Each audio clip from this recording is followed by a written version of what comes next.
There is one exercise that you want to do if you want to develop some of the essential skills that you need to play jazz. So this is a way of practicing where you're both using and improving some of the things that you already know, and you're really developing some important musical and technical skills in doing so, and you're actually also making music at the same time. So turn off the backing track and let's go check out all the things that you can learn and what you can improve by doing this exercise. My name is Larsen. If you want to learn jazz and make music, then subscribe to my channel and click the little bell notification icon so you don't miss anything.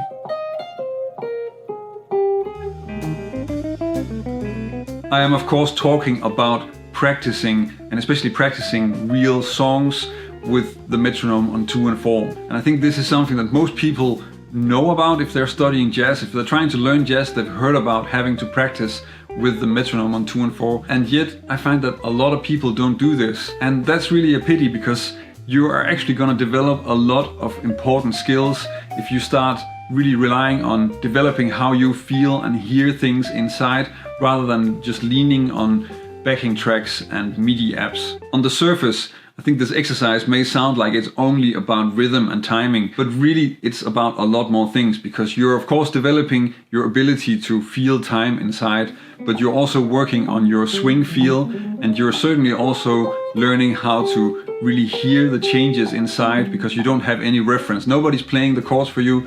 You have to hear what the chords are supposed to sound like. And that actually forces you to also play the changes clearer. So you really need to play something that really tells your ears that you are in the right place in the form.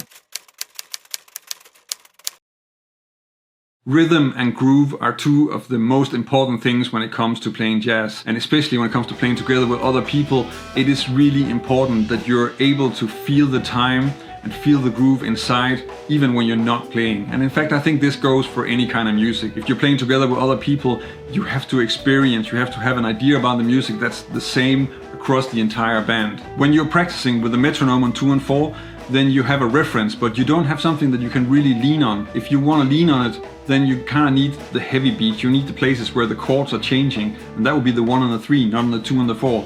So in that way, if you are playing a song with the metronome on 2 and 4, you have to start your internal clock. You have to feel where the chords are changing, where the 1 is, and the metronome is only a reference that's telling you if you're staying in time or if you're drifting off.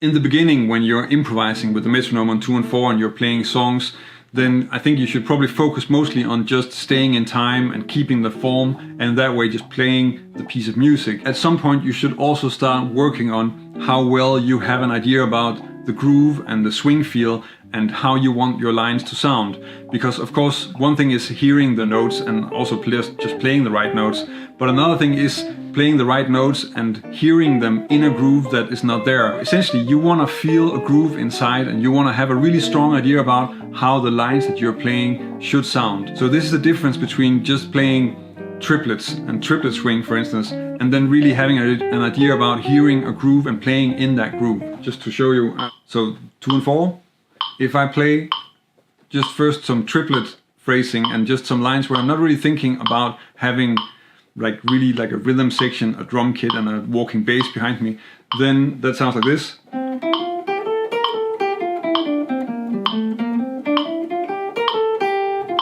And if I start to tap into a way of playing where I'm really just imagining that I'm really playing a piece of music, so in this case a blues in C, and then just trying to play some phrases on that, really hearing an entire rhythm section, it sounds like this.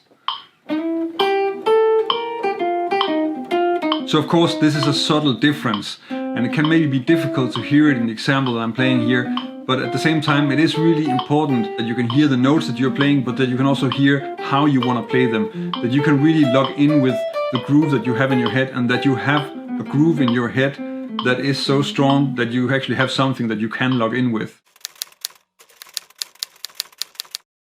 Practicing improvising on a song with the metronome on 2 and 4 is in fact great ear training. That may seem like a kind of a strange statement to come with, but if you think about it, it actually makes perfect sense, because a part of the ear training is that you have to hear the sound inside. So again, it's about internalizing and making sure that you can really hear the sound of the harmony and the sound of the melodies that you want to play inside before you play them. And if you're improvising and your only reference is this, then you want to make sure that inside you can still hear the form. So if we take the blues and C again,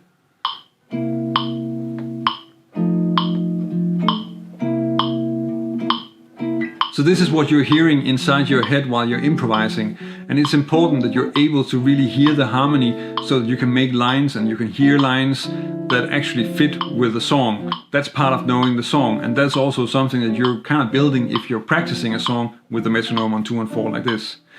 If you want to build up your ability to play a song with the metronome on 2 and 4 and you're completely new to that, then starting with just comping it in a simple way like I'm doing here is a really good way to get started. The reason that I can keep on publishing videos every week is that there is a community of people over on Patreon that are supporting the channel. I'm very grateful for their support, and if you want to help me keep making videos, then check out my Patreon page. If you join us over there, I can also give you something in return for your support.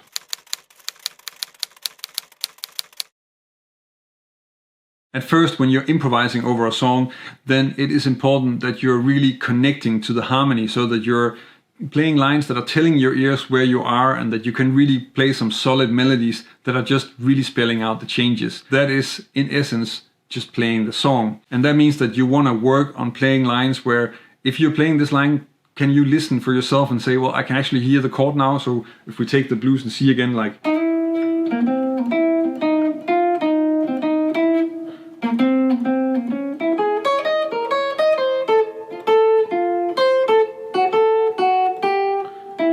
if I'm playing like this, you can pretty clearly hear that I'm really moving between these chords, and you can hear the alto dominant, the F7 and the F sharp diminished, and in that way you can hear that I'm really thinking about the harmony and I'm really trying to connect my melodies to the harmony, and that way playing something that's clear, that's telling my ear where I am in the form and keeping me in the form. Of course, you don't always want to do that. Sometimes you want to be vague as well, and you want to practice being vague and being unclear. That's a part of playing jazz as well, but in the beginning you want to just stick with the song, play some strong, solid, good melodies that really connect with the chords. I'm of course very curious if you're already practicing with a metronome on 2 and 4, if you're already working on improving your ability to have an internal time feel and hear the harmony inside. So leave a comment and let me know about that. I'm not really talking too much about how you learn and how you get started working on this, but I have another video that is really getting into this in a very detailed way that I think is really worthwhile checking out, and I'll be linking to that in the description of this video.